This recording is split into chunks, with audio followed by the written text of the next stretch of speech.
ہر انسان میں رکھی ہے۔ اور پھر وہ کہہ رہا ہے کہ اکثر انسانوں کو اس کا علم نہیں۔ اے اللہ، جب تو نے انسانوں میں یہ رکھی ہے فطرت، اور انسانوں کو اس کا علم نہیں، تو پھر ہم اس کا علم کہاں سے لیں؟ جب ہمیں پتہ نہیں ہے تو جس بات کا علم نہیں اس کا علم کہاں سے حاصل کریں؟ کیا اپنی مرضی کا ہم کوئی معلم تلاش کریں؟ بولو تو صحیح ہے۔ جہاں سے کوئی معلم، کوئی صاحب علم مل جائے، کیا ہم اس سے دین لے لیں؟ اس کا جواب اللہ نے سورہ نحل میں دیا۔ اللہ کہہ رہا ہے وَمَا أَرْسَلْنَا مِن قَبْلِكَ إِلَّا رِجَالًا نُوحِي إِلَيْهِمْ فَاسْأَلُوا أَهْلَ الذِّكْرِ إِن كُنتُمْ لَا تَعْلَمُونَ۔ اے میرے رسول ان سے کہہ دیجئے ہم نے آپ سے پہلے بھی کچھ رجال بھیجے تھے،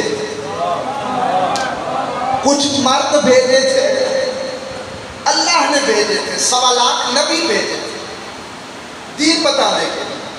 اب یہ امت جو پوچھ رہی ہے کہ علم کہاں سے لینا ہے، سر اٹھاؤ میری طرف دیکھو اگر علم تلاش کرنا ہے تو۔ اللہ کہہ رہے ہیں ہر ایرے غیرے سے علم نہ لینا۔ سمجھ آ رہی ہے؟ ہر کسی سے نہیں لینا، خود بھی تلاش انتخاب نہیں کرنا، اپنی مرضی سے بھی فیصلہ نہیں کرنا۔ اللہ پھر کس سے علم لیں؟ اللہ کہہ رہے ہیں فَاسْأَلُوا أَهْلَ الذِّكْرِ إِن كُنتُمْ لَا تَعْلَمُونَ۔ اگر علم لینا ہے تو صرف ان سے لینا جو ذکر کے قابل ہے۔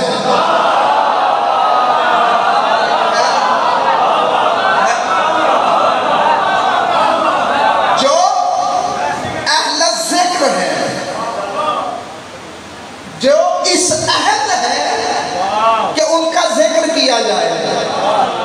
نہیں میرے خاموش سامعین، وہ اس اہل نہیں کہ صرف آپ ان کا ذکر کریں، بلکہ اللہ کہہ رہے ہیں وہ اس اہل ہیں کہ میں اللہ ان کا ذکر کرتا ہوں۔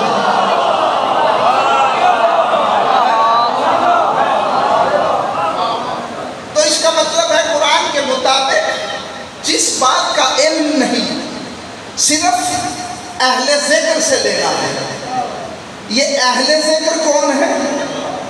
میں نے قرآن میں تلاش کیا اللہ نے کس کس کو اہل کہا ہے۔ تلاش کرتے کرتے میں قرآن پڑھتے پڑھتے مجھے اہل کا حقیقی پتہ چل گیا۔ اللہ نے اہل کا تعارف کرتے ہوئے اعلان کیا انما یرید اللہ لیذھب عنکم الرجس اہل البیت۔ سمجھ آ رہی ہے؟ بس اہل سے، اہل الذکر سے لینا ہے اور کسی سے بھی نہیں لینا۔ اے اللہ اگر ہم اہل بیت سے دین نہ لیں،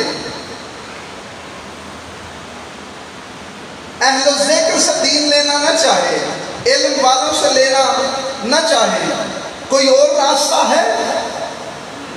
بڑی میں توجہ چاہوں گا، بات مشکل ہے، آپ لوگوں کے شاید مزاج سے ہٹ کر ہے، لیکن یہ میری نوجوان نسل کے لیے ضروری ہے، اور اس کی وجہ یہ ہے یہ آخری زمانہ ہے۔ یہ وہ زمانہ ہے جس کے بارے میں 27,000 نشانیاں میرے مولا امیر کائنات نے بیان کی تھی کہ غیبت کے آخری زمانے میں دین تلاش کرنا چاہو گے تمہیں نہیں ملے گا۔ ہے بظاہر نورانی چہرے، بڑے عالم فاضل، بڑے دعوے دار، لیکن دین آل محمد تمہیں نہیں ملے گا۔ اے اللہ یہ دین تلاش کرنے کا اور کوئی ذریعہ ہے؟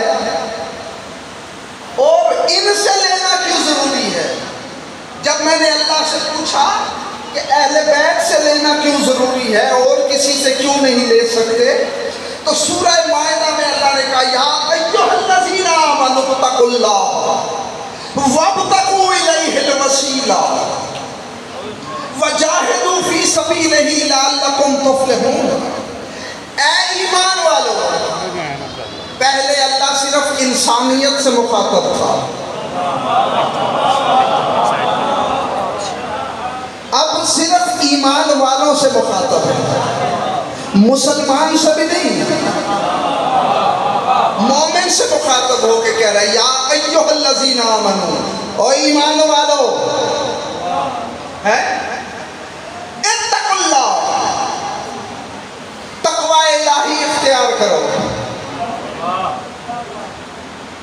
اللہ کا تقوی اختیار کرو۔ یہ تو مجھے بتانے کی ضرورت نہیں ہے نا کہ تقوی والے کون ہیں۔ اگر ابھی بھی سمجھ نہیں آئے گی، جب اذان کا ٹائم ہو تو سپیکروں میں سن لینا جن کی اذان میں امام المتقین ہو۔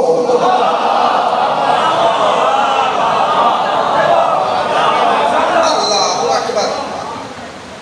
تو اللہ ایمان والوں کو کہہ رہا ہے کہ تقوی اختیار کرو، اور اگر دین لینا ہے تو وابتغوا الیہ الوسیلہ، اگر علم اور دین لینا ہے تو اللہ کے حضور جانے کے لیے کوئی وسیلہ تلاش کرو۔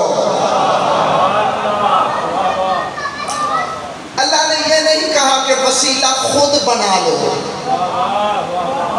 تلاش کرو، یعنی جو وسیلہ ہے اسے اللہ بنائے گا۔ سمجھ آ رہی ہے؟ بندوں کا کام وسیلہ بنانا نہیں ہے، بندوں کا کام صرف اس وسیلے کو تلاش کرنا ہے جو اللہ نے بنایا۔ سمجھ میں آ رہی ہے میری بات؟ دو کام کرنے ہیں اگر ہدایت، دین اور علم لینا ہے۔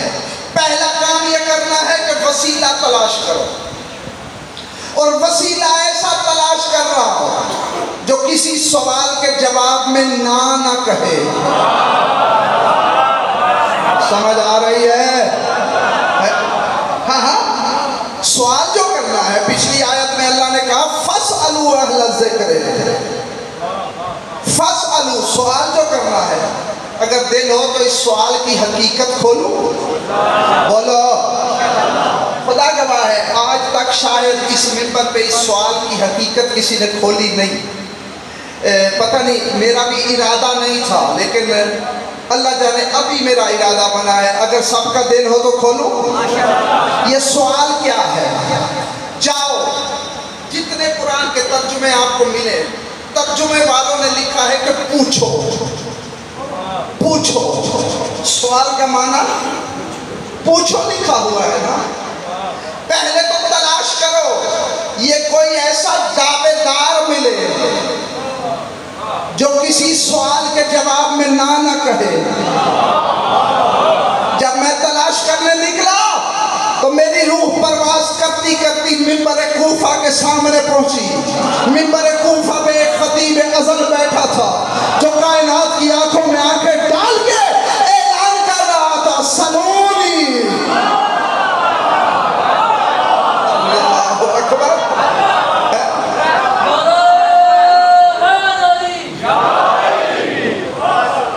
نہیں، اگر حقیقت کھولنی ہے تو نعرہ بھی میری مرضی کا ہونا چاہیے۔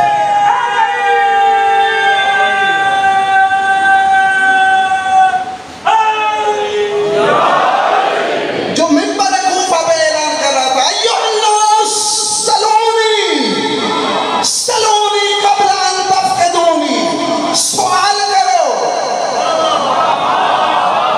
سوال کرو۔ یہ مولویوں نے اس کا ترجمہ کر دیا ہے کہ مولا نے فرمایا پوچھو۔ سوال کا معنی پوچھنا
حاصل کرنے کے لیے، دین فطرت لینے کے لیے پہلا کام یہ ہے کہ وسیلہ تلاش کرو۔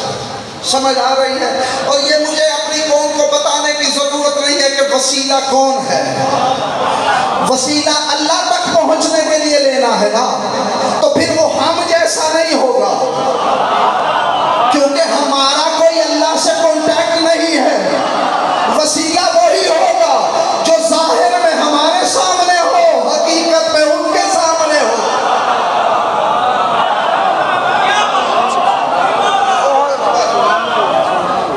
ہاں، اور دوسرا کام یہ جو عزادار اس موسم میں ان حالات میں مجلسوں میں شریک ہوئے ہو، یہ آیت تمہارے بارے ہے۔ اور جو ان محرم کے ایام میں میرے اہل سنت بھائی سبیلے لگاتے ہیں، ان کے لیے بھی یہ آیت ہے۔ سمجھ آ رہی ہے؟ دو کام کرنے ہیں۔ پہلے تو وسیلہ تلاش کرنا ہے۔ جس وسیلے کو تلاش کرنا ہے اس کی صفت یہ ہونی چاہیے کہ اس کا ایک سرا مخلوق سے ملا ہو، ایک خالق سے ملا ہو۔ سمجھ آ رہی ہے؟ جن کا ایک ہاتھ خالق تک پہنچتا ہو، ایک ہاتھ سے مخلوق کو عطا کرتے ہو۔ سمجھ آ رہی ہے؟ ابھی بھی نہیں سمجھے؟ اور تم نے اپنے گھروں میں پنجا کیوں لگایا ہوا ہے؟ اللہ اکبر۔ دوسرا کام کیا کرنا ہے؟ وَجَاهِدُوا فِي سَبِيلِهِ۔ اللہ کہہ رہے ہیں اگر معرفت لینی ہے، اگر دین لینا ہے، اگر دین حنیف لینا ہے، دین قیم لینا ہے، بارہ کا دین لینا ہے، اللہ کا دین لینا ہے، وہ فطرت والا دین لینا ہے، تو دوسرا کام یہ ہے کہ سبیل اللہ میں محنت کیا کرو۔ فی سبیل ہی، اس کا ترجمہ علماء نے کر دیا ہے کہ راہ، اللہ کے راہ میں۔ سبیل کا معنی راہ نہیں ہوتا، راہ کے لیے تو عربی میں صراط کا لفظ ہے۔ یہ اللہ جو سبیل کہہ رہا ہے، سبیل ہر اس کام کو کہتے ہیں جو اس تک پہنچائے۔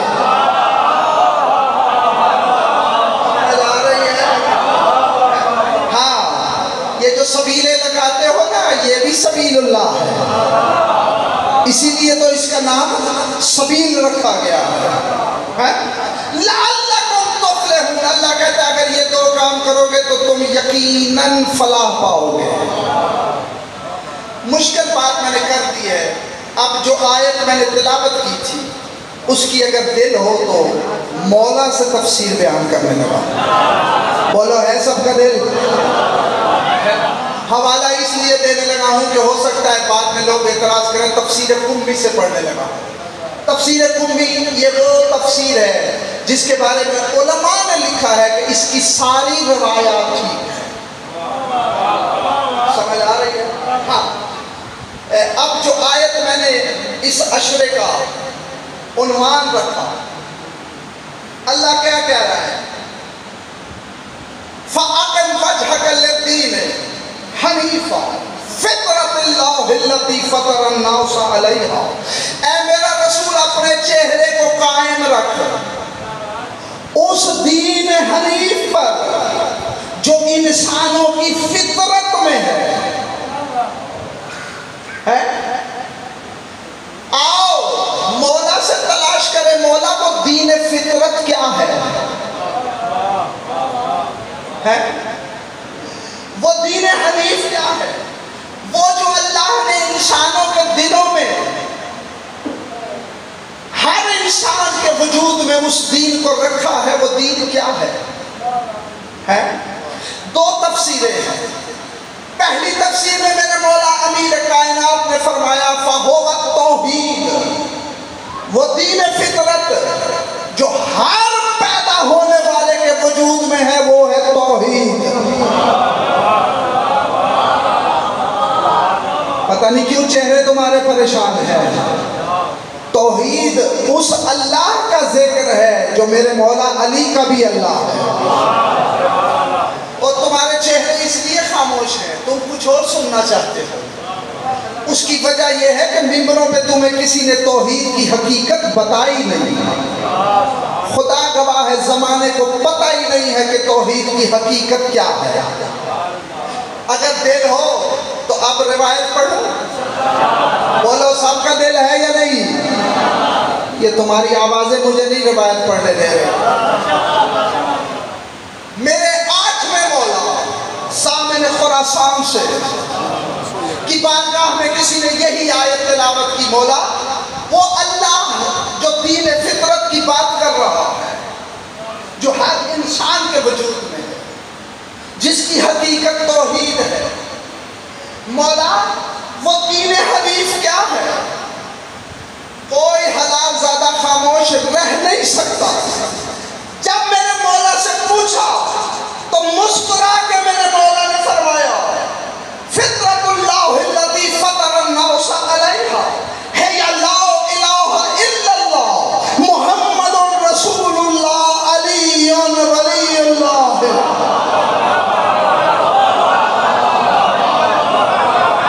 اللہ اکبر ہے۔ توجہ، کیا فرمایا؟ وہ دین فطرت جو ہر بچے کے وجود میں ہے، چاہے وہ مسلمان کے گھر میں ہے چاہے غیر مسلم کے گھر پیدا ہوا ہے، اللہ نے ہر بچے کے فطرت اور وجود میں جو دین فطرت رکھا ہے، جو اسے اپنے پیسوں سے سیکھنے کی ضرورت نہیں، جس کی حقیقت توحید ہے، وہ میرے آقا مولا فرما رہے ہیں وہ لا الہ الا اللہ محمد رسول اللہ علی امیر المومنین ولی اللہ ہے۔ آگے ایک جملہ ہے، فرمایا الہ ہے التوحید، توحید صرف لا الہ تک نہیں، علی کی ولایت تک کو پڑھنا ہی تو توحید ہے۔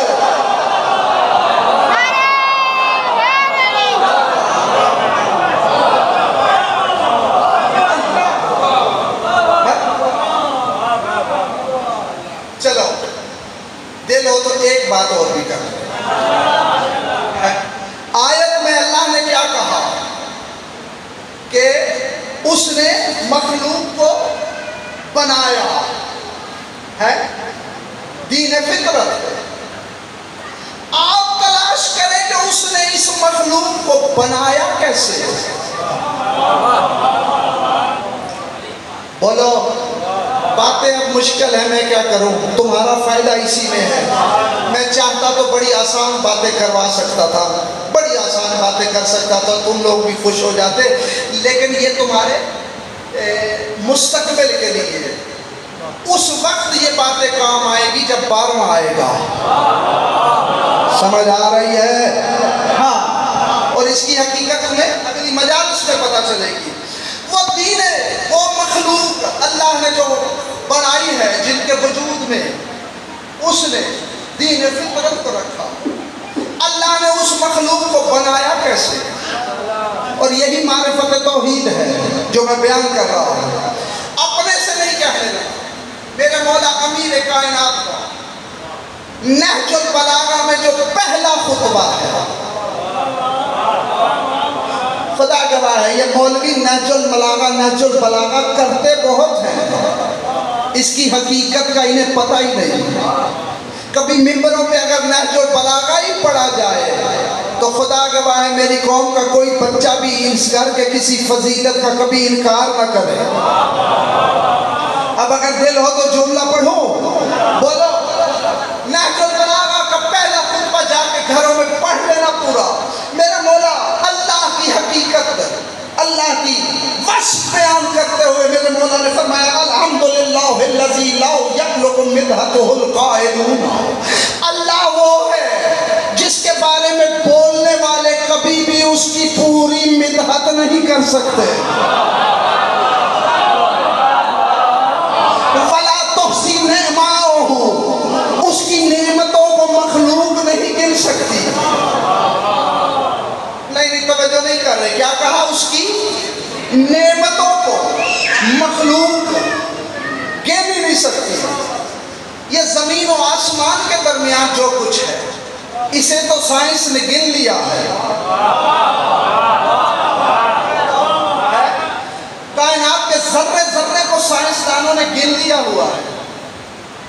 دنیا میں جو کچھ ہے سائنس وہاں تک پہنچ گئی. ان سب کو تو سائنسدانوں نے گن لیا اور مولا فرما رہے ہیں اللہ کی نعمتوں کو کوئی گن نہیں سکتا. اس کا مطلب ہے کہ دنیا کی چیزیں اللہ کی نعمت نہیں بلکہ نعمت کچھ اور ہے. سلمان ابوذر نے میرے مولا امیر کائنات سے پوچھا تھا مولا وہ اللہ کی نعمت کیا ہے جسے کائنات میں کوئی گن نہیں سکتا. میرے مولا نے اپنے سینے پہ ہاتھ مار کے فرمایا انا واللہ نعمت اللہ الذی انعم اللہ بہ علی عبادہ. اللہ کی وہ نعمت جو بندوں کو دے کر ان پر احسان جتلاتا ہے وہ نعمت میں علی ہوں.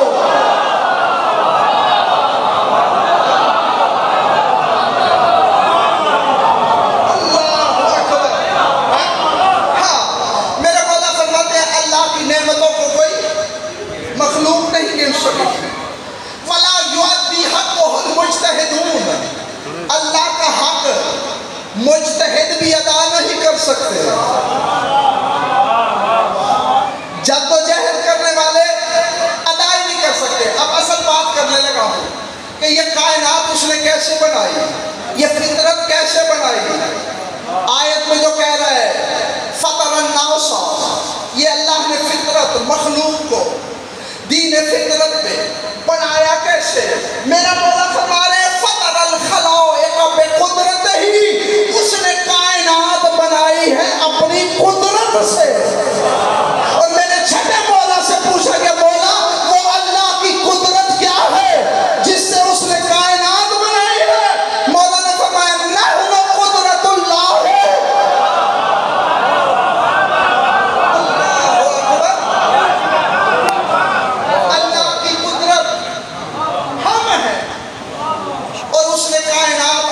قدرت سے بنائی ہے. سمجھ آ رہی ہے. اور ہر بننے والا اپنے بنانے والے کو نہیں بھولتا. سمجھ آ رہی ہے. اگر باضمیر ہو ہے ہاں تو یہ کائنات اس نے اپنی قدرت سے بنائی ہے. میرے مولا نے فرمایا ہم اللہ کی قدرت ہے, ہمارے اختیار میں کائنات کی ہر چیز ہے, جو چاہے کر سکتے ہیں. ہے مولا آپ جو چاہے کر سکتے ہیں. ہاں کر سکتے ہیں. میں نے اللہ سے پوچھا اے اللہ کائنات کا مالک تو ہے, علی کل شیء قدیر بھی تو ہے, 14 پر قادر بھی تو ہے. انہیں اپنی قدرت کیوں کہا؟ جب میں نے تنہائی میں پوچھا مجھے یہی جواب ملا جو ہر شے پہ قادر تھا میرا کلمہ بچانے کے لیے اس نے اپنا مدینہ چھوڑا. اللہ اکبر. یہ محرم کے ایام یہ رونے کے ایام ہیں. میرے والد مرحوم محسن ملت اللہ مقامو پڑھا کرتے تھے کہ عزادارو جہاں بھی مجلس ہو کوشش کیا کرو جلدی پہنچو, یہ نہ دیکھا کرو پڑھنے والا کون ہے, اور کبھی بھی مجلسوں کو لیٹ نہ کیا کرو. جتنی جلدی ہو سکے پہنچا کرو. کیوں؟ فرمایا اس کی وجہ یہ ہے کہ جب محرم کا چاند نظر آتا ہے تو جس جس جگہ پہ حسین کی مجلس ہوتی ہے ابھی امام بارگاہ کا دروازہ نہیں کھلتا, حسین کی ماں پہلے آ جاتی ہے. اللہ اکبر. انتظار کرتی ہے. اللہ اکبر. یہ بھی میں نے انہی سے سنا تھا، اپنے والد مرحوم سے میں نے یہ جملہ قم میں سنا تھا۔ انہوں نے مجلس میں فرمایا تھا کہ جب بھی مجلس ہوتی ہے ایک دن پہلے بطول ہر مومن کے دروازے پہ جاتی ہے، اللہ اکبر، اور جا کے کہتی ہے میرے بیٹے کی مجلس سے آنا ضرور۔ یہ تو سارا سال جاتی ہے، یکم محرم کو تو آ کے کہتی ہوگی ضرور آنا، تجھے پتہ نہیں میرا حسین مدینہ چھوڑ رہا ہے۔ اللہ اکبر۔ یہ موسم کی وجہ سے تھوڑا سا مضمون میں نے بدلا ہے، ترتیب تھوڑی سی بدلی ہے۔ 28 محرم کی رات مظلوم کربلا جب ولید کے دربار سے واپس آیا ہے، میری قوم کا بچہ بچہ جانتا ہے ولید کے دربار میں کیا ہوا ہے۔ ولید کا دربار وہ ہے جہاں پہلی مرتبہ غازی چپ رہا۔ غازی کی چپ شروع ہوتی ہے ولید کے دربار سے۔ اللہ اکبر۔ ایک مرتبہ ہاتھ باندھ کے کہا آقا آج مجھے اجازت دے دے۔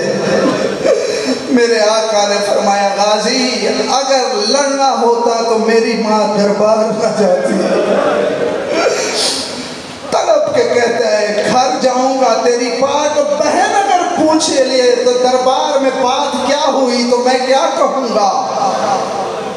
اس جیسا تیرے بارے میں موت کا لفظ استعمال کرے، سن سکو گے ایک لفظ کہنے لگا ہوں، غازی صبر کر، ابھی تو اس نے موت کا لفظ استعمال کیا ہے، ایک وقت آئے گا جب موت بھی مجھے دیکھ کے روئے گی۔ ولید کے دربار سے واپس آیا، اللہ اکبر۔ تاریخ بتاتی ہے پہلے پہلے نانے کے روزے پہ گیا، اللہ اکبر۔ نانے کے روزے پہ جا کے مظلوم کربلا نے ایک جملہ کہا، رسول کی قبر ہل گئی، نانا تیری امت مجھے مدینے میں رہنے نہیں دے رہی، میں نے کہہ دیا تو نے سن لیا۔ رو کے کہا نانا مجھے تیرے شہر مدینہ میں وہ وقت نہیں بھولتا جب تو مجھے کندھوں پہ سوار کر کے مدینے کی گلیوں میں چل رہا تھا۔ نانا آج تیری امت مجھے شہر میں رہنے نہیں دے رہی، نانا میرا آخری سلام۔ اللہ اکبر۔ نانے کی قبر سے اٹھ کے بھائی حسن کی قبر پہ آیا، بھائی کی قبر پہ ہاتھ رکھ کے کہتا ہے بھیا مجھے وہ وقت نہیں بھولتا جب تیرے جنازے سے میں نے تیر نکالے تھے۔ اللہ اکبر۔ بھیا تیری اچھی قسمت تھی، تو پہلے چلا گیا، دیکھ مجھے مدینے میں رہنے نہیں دے رہے۔ بس آخری جملہ ہے، میں نے محرم میں کبھی کسی کی منت نہیں کی۔ ماں کی قبر پہ آخر میں آیا، میں نے کتابوں میں دیکھا ہے جب ماں کی قبر پہ مظلوم آیا ہے نا، ماں کی قبر سے لپٹ گیا، ایسے لپٹا ہے جیسے چھوٹے بچے ماں کے سینے سے لگ جاتے ہیں۔ ماں کی قبر پہ لپٹ کے کہتا ہے اماں میں تیرا پیاسا حسین ہوں، اماں میں وہی حسین ہوں جسے چکیاں پیس پیس کے تو نے پالا تھا، اماں میں وہی حسین ہوں جس کا رونا تجھ سے برداشت نہیں ہوتا تھا، اماں مجھے اس مدینے میں امت رہنے نہیں دے رہی، اماں میں تیرے شہر سے جا رہا ہوں۔ اللہ اکبر۔ سننا چاہو گے حسین نے جب ماں کو کہا نا اماں میں مدینہ چھوڑ کے جا رہا ہوں، قبر سے آواز آئی میرا لال صرف تو نہیں جا رہا، تو مدینہ چھوڑے گا میں قبر چھوڑوں گی۔ میں نے کہہ دیا تو نے سن لیا، تو محملوں پہ سفر کرے گا میں پیدل سفر کروں گی۔ اللہ اکبر۔ میں تیرے ساتھ ساتھ رہوں گی۔ اللہ اکبر۔ ماں کی قبر سے ودا کر کے مظلوم گھر آیا، سارے گھر والوں کو جمع کیا، سارے گھر والوں کو جمع کر کے مظلوم کربلا نے غازی سے فرمایا فہرست بنا. اللہ اکبر. فہرستیں میں نے زندگی میں کبھی پڑھی نہیں. کیسے پڑھوں؟ کہ کہا لکھو عالیہ بنت علی مسافر شام. کیسے کہو؟ بس غازی نے فہرست بنائی. آخری لفظ پڑھنے لگا ہوں. غازی نے فہرست بنائی. ساری فہرست بنتی رہی. 4 سال کی بیمار مدینہ دیکھتی رہی. اللہ اکبر. جب غازی نے مظلوم کی بہنوں کا نام لکھا ہے نا، پہلے بیمار مدینہ پھپھیوں کے ساتھ کھڑی تھی. جب بہنوں کے نام لکھے گئے تو اپنی بہنوں کے ساتھ آ کے کھڑی ہو گئی. جب ساری بہنوں کے نام لکھے گئے نا تو بھائیوں کے پاس آ کے کھڑی ہو گئی. جب سارے بھائیوں کے نام لکھے گئے، بیمار مدینہ کا نام نہ لکھا گیا، دل دکھے تو مجھے معاف کرنا، کنیزوں کے پاس آ کے اللہ اکبر کھڑی ہو گئی. انتظار کر رہی تھی شاید میرا نام لکھا جائے. جب کسی کا نام کسی لسٹ میں بھی بیمار مدینہ کا نام نہیں لکھا گیا نا، رو کے آ کے دروازے کے قریب زمین پہ بیٹھ گئی اور رو رو کے کہتے ہیں جن کی ماں نہ ہو.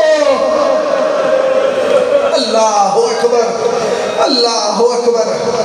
بس آ کے مٹی پہ زمین پہ بیٹھ گئی ہے. اللہ اکبر. جب جانے لگے ہیں نا سارے، بس ایک لفظ پڑھنا، اس سے زیادہ نہیں. جب سارے ودا کر کے گھر سے نکلنے لگے ہیں نا، ایک ایک بیوی ودا کر کے جاتی رہی. ہر سال 1 محرم یا 2 محرم کو میں ایک عمل بتاتا ہوں. آج بھی وہ عمل تمہیں بتاؤں گا. گھروں میں جا کے آج رات کرنا. تمہیں ذاکر کے پڑھنے کی ضرورت نہیں پڑے گی. تمہارے گھروں میں وہی سنت ادا ہو جائے گی جو میرے مولا کے گھر میں ادا ہوتی تھی محرم کا چاند دیکھ کر. بیمار مدینہ دروازے پہ بیٹھ گئی. مظلوم کربلا نے کہا ہر بیوی اپنے حجرے کا تالا لگا کے چابیاں بیمار کی جھولی میں ڈالتی جائے. ساری بیویوں نے چابیاں بیمار کی جھولی میں ڈال دی. 40 دروازے بند ہو گئے. چابیاں 5-4 سال کی بیمار مدینہ کی جھولی میں. جب سارے گھر سے ودا کر کے جا چلے گئے، آخر میں اکبر کی پاک اماں رہ گئی، علی اصغر کی پاک اماں رہ گئی. بیمار مدینہ کو دیکھ کے مظلوم کربلا کو کہتی ہے ساری زندگی میں نے اسے پالا ہے، اب میں کیسے اسے چابیاں دے کے جاؤں؟ یہ تو مجھے ہی اپنی ماں سمجھتی ہے. مظلوم